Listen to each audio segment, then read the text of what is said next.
10:16 சொல்றாரு, ஆடுகளை ஓநாய்களுக்குள்ளே அனுப்புகிறது போல இதோ நான் உங்களை அனுப்புகிறேன் அப்படின்னு சொல்லி வர்றாரு. இது இந்த முதல் பகுதி நமக்கு இந்த இடத்துக்கு வேண்டாம்.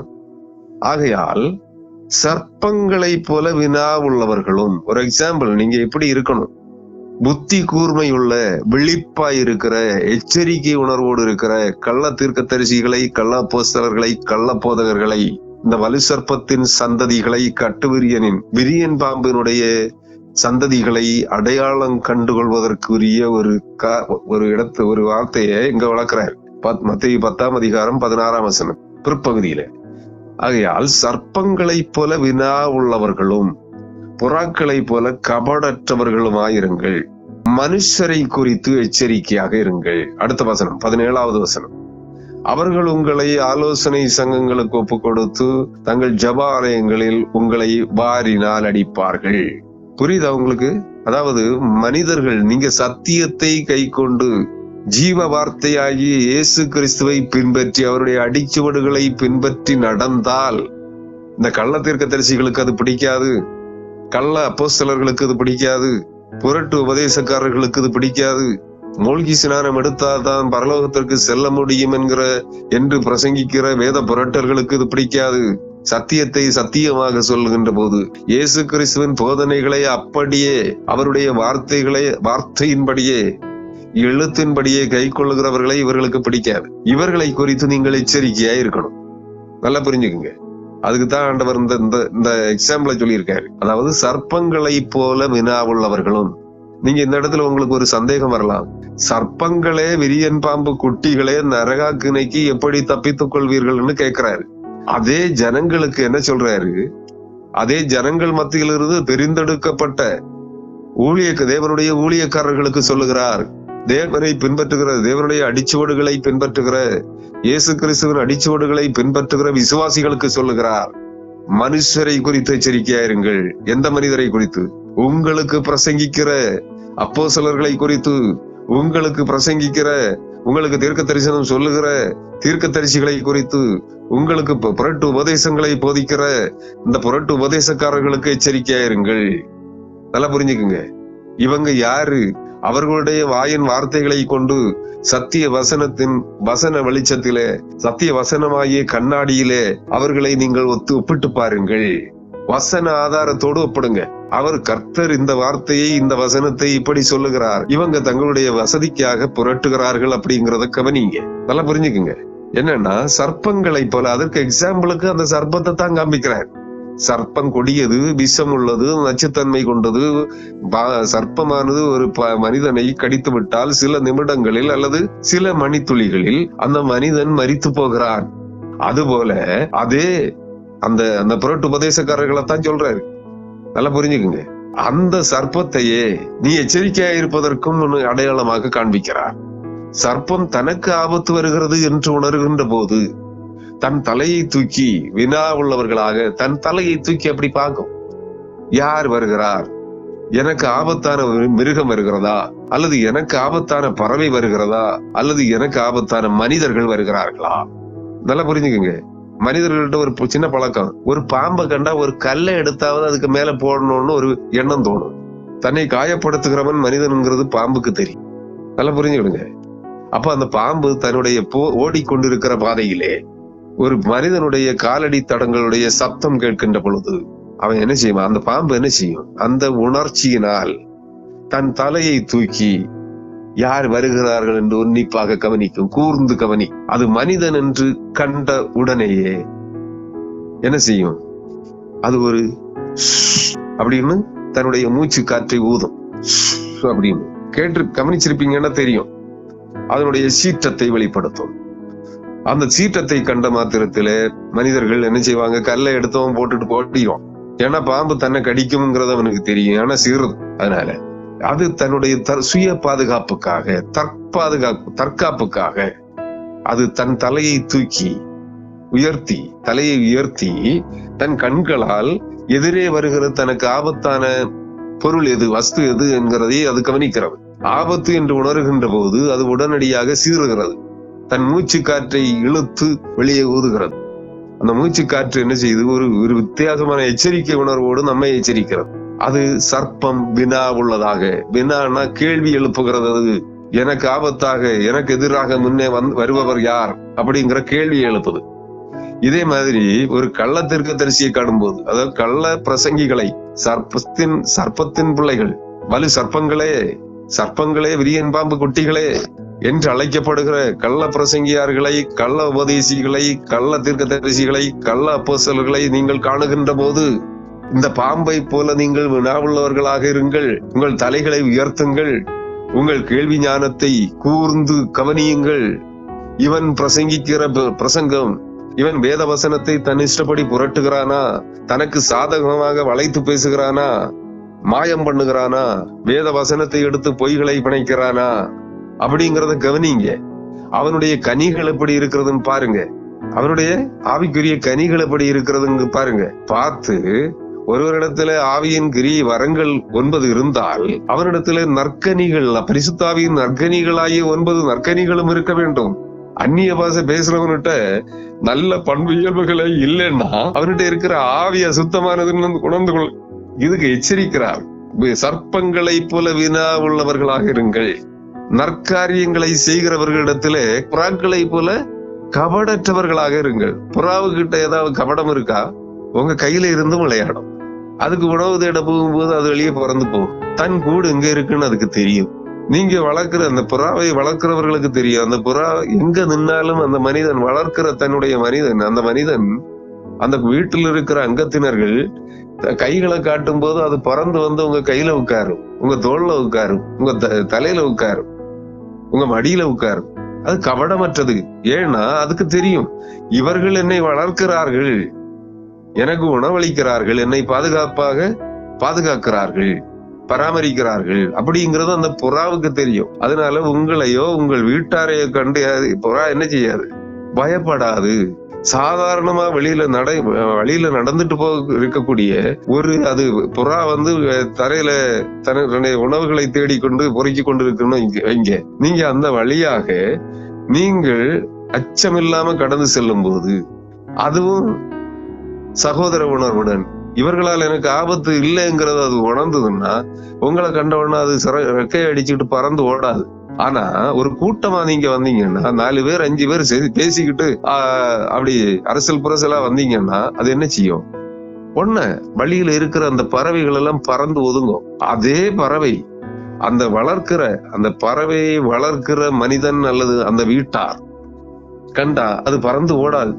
நல்லா புரிஞ்சுக்கங்க. அது அப்படி அந்த புறாக்களை வளர்க்கிறவங்களுக்கு தெரியும். அவங்க சில ஒரு கோடு சங்கேத பாஷையில அதை கூப்பிடுவாங்க, கைகளை காட்டி. அது உடனே அவங்க கையில வந்து உட்காரும். அது கபடமற்றது, அதுக்கு தெரியுது. புரியுது இல்லையா?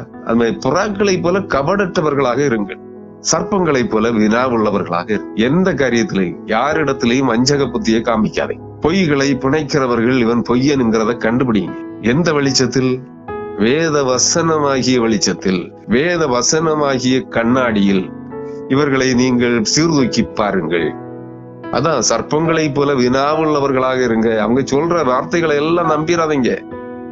அவன் ஒரு அற்புதத்தை நடப்பித்தான் என்றால், ஒரு வியாதியை குணமாக்குகிறதாக அவன் சொல்லி, தீர்க்க தரிசனம் சொல்லி, அந்த நோயாளியும் தன்னுடைய வியாதி குணமாயிற்று என்று சாட்சி சொல்லுகிறார் என்றால், உண்மையில அதை உடனே நம்பிடாதீங்க.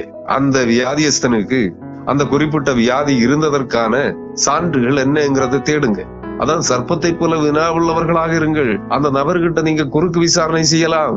ஒரு கோர்ட்ல ஒரு வக்கீல், எதிராளியினுடைய வக்கீல் பிரதிவாதியினிடத்துல குறுக்கு விசாரணை செய்வது போல, நீங்கள் அந்த தீர்க்கதரிசியினிடத்துல அந்த குணமாக்கும் வல்லமை பெற்றிருக்கிறேன்னு சொல்லி, குணமாகிட்டு அப்படின்னு சொல்லி, அந்த சாட்சி குணமான நபர் ஒருத்தரை பெயர் சொல்லி கூப்பிட்டு, உன்னுடைய இந்த வியாதி குணமாயிற்று அப்படின்னு சொல்லி, அந்த குணமான நபர் மேடையில ஏறி சாட்சி சொல்ல வர்றாருன்னு வைங்க. அந்த இடத்துல நீங்க அந்த சாட்சியாளரை குறுக்கு விசாரணை செய்யலாம். உண்மையிலேயே உனக்கு இந்த வியாதி இருந்ததா அப்படிங்கிறத அவனுடைய அயல் வீட்டுக்காரன, அவனுக்கு சொந்த வீட்டுக்காரன, அந்த குடும்ப அங்கத்தினர்களை அல்லது பக்கத்துல உள்ளவங்களை, அவங்க ரொம்ப நெருக்கமாக அறிமுகமானவர்களை கூப்பிட்டு கேளுங்க, இந்த நபருக்கு இந்த வியாதி இருந்தது உண்மையா? இந்த இத்தனை வருடங்களாக, இத்தனை ஆண்டுகளாக, இத்தனை மாதங்களாக இந்த குறிப்பிட்ட வியாதியினால் இந்த நபர் அவஸ்தைப்பட்டாரா? மருத்துவமனையில் இருந்தாரா? எந்த மருத்துவமனைக்கு சென்றார்? எந்த மருத்துவமனையில் அந்த வியாதிக்காக மருந்து வாங்கினார்? எத்தனை நாள் மருத்துவமனையில அனுமதிக்கப்பட்டிருந்தார்? எந்த மருத்துவர் அவருக்கு சிகிச்சை கொடுத்தார்? அப்படிங்கிறத விசாரிங்க. அதுக்கு பிறகு அவனுக்கு உண்மையிலேயே வியாதி இருந்ததா இல்ல பொய் சாட்சிக்காரனா இவன் அப்படிங்கிறத நிதானிங்க. அதுக்கப்புறம் அந்த விளையக்காரனை அவன் பொய் சாட்சி சொல்லி இருக்கான் கூலிக்காக. நாங்க நிறைய பேரை பார்த்திருக்கோம். ஒவ்வொரு இடங்கள்ல அற்புதம் செய்யறவன்னு சொல்லிட்டு பிசாச தள்ளிட்டு தலையில கைய வச்சு தள்ளி போட்டுட்டு கூப்பிட்டு பெயர் சொல்லி கூப்பிட்டு நிறைய பேருக்கு உன்னுடைய வியாதி குணமாயிற்று. இம்மானுவேல், கர்த்தர் உன்னை தெரிந்து கொண்டு இருக்கிறார், கர்த்தர் உன்னை தொடுகிறார், கர்த்தர் உன்னுக்கு வந்து நிற்கிறார், நீ உன்னுடைய இதயத்தை திறந்து கொடு அப்படின்னு ஒரு மொட்டையா இம்மானுவேலே அப்படின்னு கூப்பிட்டு ஒரு தடவை கர்த்தர் தொடுகிறார், கர்த்தர் உனக்குள் வரப்போகிறார், நீ அவருக்கு இதயத்தை திறந்து கொடு அப்படின்னு எல்லாம் சொல்லி கர்த்தர் உன்னை ஆசீர்வதிக்கிறார், கர்த்தர் உன்னை அபிஷேகிக்கிறார், கர்த்தரின் இருதயத்தில் இருந்த அந்த இருதய வியாதியை குணமாக்குகிறார், உன்னுடைய கேன்சர் கட்டியை, வயிற்றில் இருந்த கட்டியை குணமாக்குகிறார், உன்னுடைய மார்பில் இருந்த கட்டியை குணமாக்குகிறார், உன்னுடைய ரத்த புற்றுநோயை குணமாக்குகிறார்னு எல்லாம் உள்ள இருந்ததான் குணமாச்சுன்னு சொல்றான். கை சும்முனவனையோ கால் சும்முனவனையோ நீ குணமாச்சுன்னு உங்க மத்திமேலத்துல மேடையில கொண்டு விட்டு துறவி சப்பாடிய நீ எழும்பி துள்ளி குதித்து ஓடுன்னு சொல்லி உங்கள்ட்ட நிரூபிச்சு காட்டலாமே. அவன் சொல்றது உள்ள இருக்கிற வியாதிகளை குணமாக்கினாருன்னு சொல்றான், கர்த்தர் உனக்குள் வந்து விட்டாருன்னு சொல்றான். இதுக்கெல்லாம் கண்கண்ட சாட்சி வேணும். அவன் அப்படின்னா அவனும் சாட்சி, நான் 10 ஆண்டுகளாக அல்லது 15 ஆண்டுகளாக அல்லது 7 ஆண்டுகளாக அல்லது 2 ஆண்டுகளாக அல்லது 6 மாதமாக நான் இன்ன வியாதியினால் அவஸ்தைப்பட்டேன், எந்த மருத்துவர்களாலும் என்னை குணமாக்க முடியவில்லை அப்படின்னு சொல்லும் போது நீங்க எங்க போறீங்க? அந்த எந்த மருத்துவரிடத்துல நீ சிகிச்சை பெற்றாய், மருத்துவம் பார்த்தாய், அந்த மருத்துவர்கிட்ட போங்க. இந்த நபர் இந்த சாட்சி சொன்ன சாட்சியாளர் சொல்லுகிற அந்த சாட்சி உண்மையாங்கிறத அந்த மருத்துவர்கிட்ட போய் சோதித்து பாருங்க. எத்தனை மாசம் இவர் மருந்து வாங்கியிருக்காரு, எத்தனை ஆண்டுகள் மருந்து வாங்கியிருக்காரு அப்படிங்கறத அந்த டாக்டர்கிட்ட கேட்டா சொல்லுவாரு, இவன் பொய் சாட்சி சொல்லி இருக்கான்னு. நல்லா புரிஞ்சுக்குங்க. அவர் உண்மையிலேயே அவனுக்கு அந்த வியாதிக்காக ட்ரீட்மெண்ட் கொடுத்திருக்காருன்னா அவரும் சொல்லுவாரு. என்ன சொல்லுவாரு? இத்தனை ஆண்டுகள் அதுக்கான சாட்டுகளை காண்பிப்பாரு. இத்தனை வருஷமா இவன் கேன்சர் வியாதிக்காக, ரத்த புற்றுநோய்க்காக அல்லது கேன்சர் கட்டி குணமாகிறதுக்காக, கேன்சருக்காக அல்லது மார்பு இருதய வியாதி குணமாகிறதுக்காக அவன் இத்தனை ஆண்டுகளாக என்னிடத்துல ட்ரீட்மெண்ட் வாங்கியிருக்கான், நான் அவருக்கு மருத்துவ சிகிச்சை அளித்திருக்கிறேன் அப்படின்னு அவர் ரெஜிஸ்டர்ல இருந்து எடுத்து காண்பிப்பாரு. அந்த சார்ட்டுகளை எடுத்து காண்பிப்பாரு, என்னென்ன டெஸ்ட் பண்ணிருக்காங்கன்னு காண்பிப்பாரு. இது ஒண்ணும் அந்த டாக்டர் இவன் குறிப்பிடுகின்ற அந்த டாக்டர் இடத்துல இல்லைன்னா இவன் பொய் சாட்சி சொல்லி இருக்கான். எதுக்கு? இந்த பிரசங்கியார் கொடுக்கிற 500 ரூபாய் கூலிக்காக அல்லது 1000 ரூபாய் கூலிக்காக இவன் மேடை ஏறி சாட்சி சொல்லியிருக்கு. அவனுக்கு பேர் வேற ஏதாவது இருக்கும். இவர் இம்மானுவேல்னு கூப்பிட்டாரு.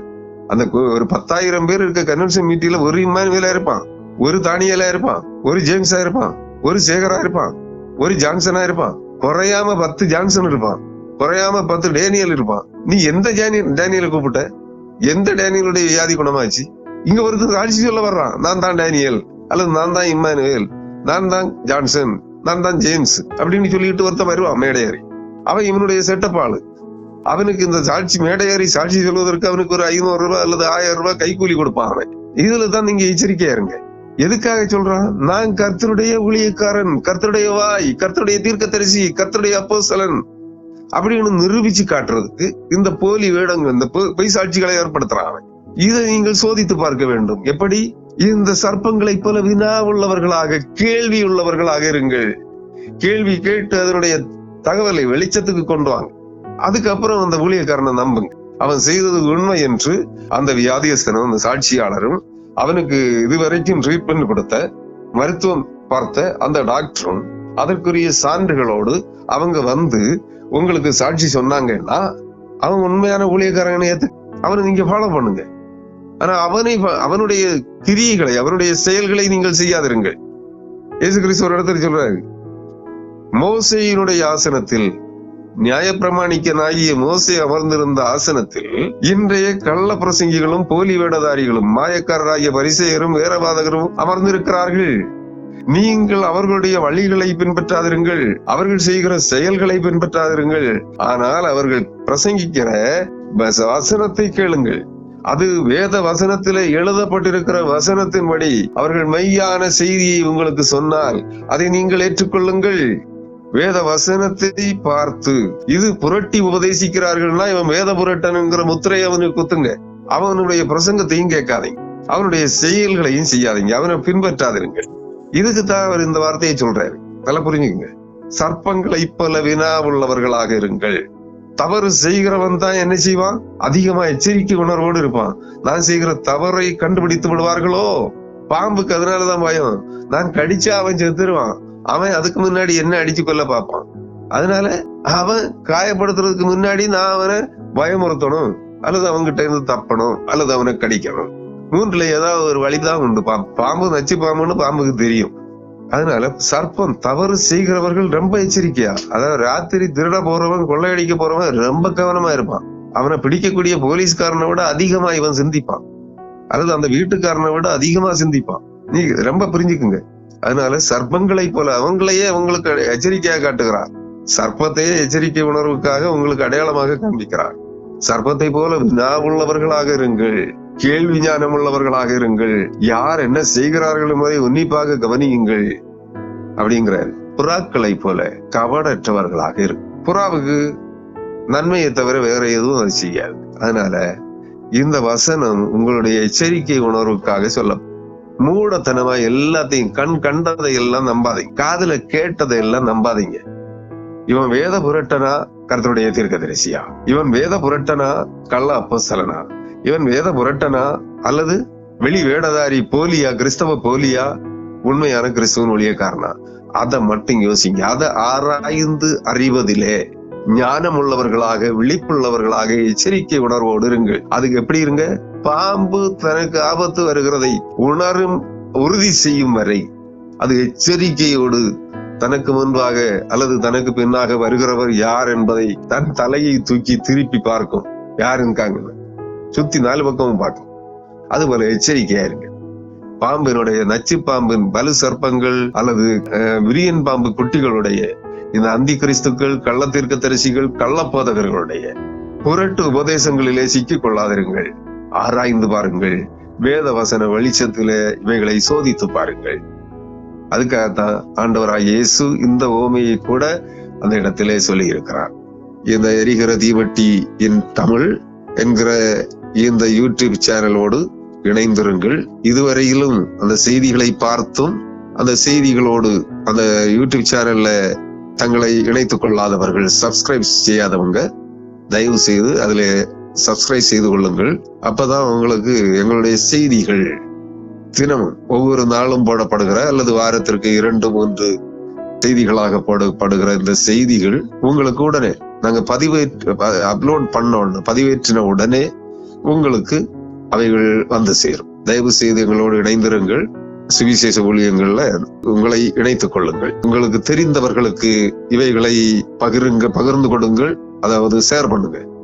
இதுதான் நான் உங்கள்கிட்ட கேட்கிற காணிக்கை. படங்களையோ கேட்க மாட்டேன். தயவு செய்து தொடக்க முதலே சொல்லிட்டு இருக்கேன், எனக்கு உங்களுடைய காணிக்கை தேவையில்லை. உங்களுடைய அன்பு, அதாவது நீங்கள் இந்த செய்தியை விரும்புகிறீர்கள், இது வேதத்தின் சத்தியம், ரகசியம் என்பதை நீங்கள் உணர்ந்து கொண்டீர்கள், அறிந்து கொள்கிறீர்கள் என்றால் நீங்கள் அறிந்து கொள்ளுகின்ற சத்தியத்தை மற்றவர்களுக்கும் சொல்லுங்கள். அதுக்காகத்தான் இதை போடுறோம். தயவு செய்து அதை மற்றவர்களோடு ஷேர் பண்ணுங்க, பகிருங்கள் இந்த செய்திகளை. இயேசு கிறிஸ்துவின் சமாதானம் உங்கள் அனைவருக்கும் சொந்தமாகட்டும். உங்களோடு நீங்கள் இந்த செய்திகளை பகிர்கின்ற, ஷேர் பண்ணுகின்ற உங்கள் தோழர்கள், நண்பர்களோடும் கர்த்தருடைய சமாதானம் நிறைவாக தங்கி இருக்கட்டும். ஆமென்.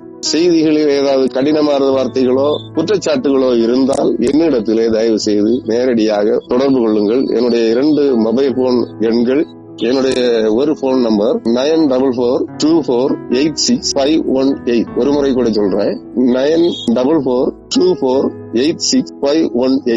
இன்னொரு நம்பர் 6381429009. அதை ஒரு முறை கூட சொல்றேன், 6381429009. இந்த 2 தொலைபேசி எண்களும் என்னுடையது.